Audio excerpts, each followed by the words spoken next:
Boil કરી લઈશું। થોડું પાણી મૂકી મકાઈને આપણે બોઇલ કરી લઈશું। હળદર એડ કરીશું અને સ્વાદ અનુસાર નમક।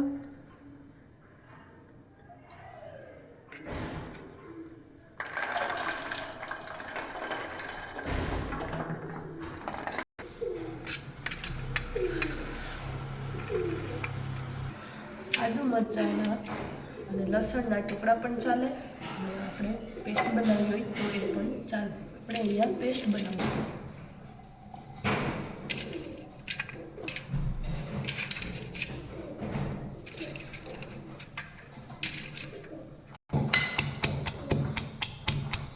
કરી લઈશું।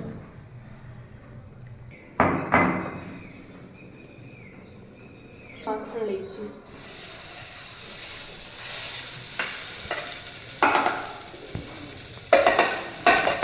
મરે નહીં તે માટે થોડું તેલ નાખીશું।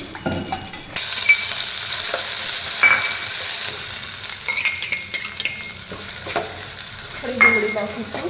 આદુ મરચાં અને લસણની પેસ્ટ નાખીશું। ડુંગળી બ્રાઉન થઈ જાય ત્યાં સુધી એને સાતળીશું। અનુસાર નમક, હળદર, ગરમ મસાલો, ધાણા જીરું પાવડર, લાલ કશ્મીરી મરચું પાવડર, ટમેટા નાખીશું।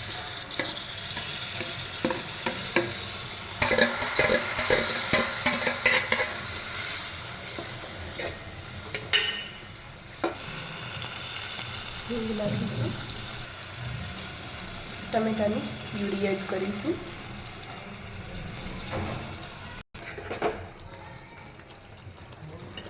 સ્વીટ કોર્ન એડ કરીશું।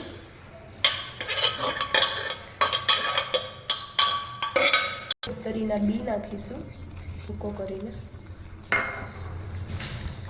થોડી મલાઈ એડ કરીશું।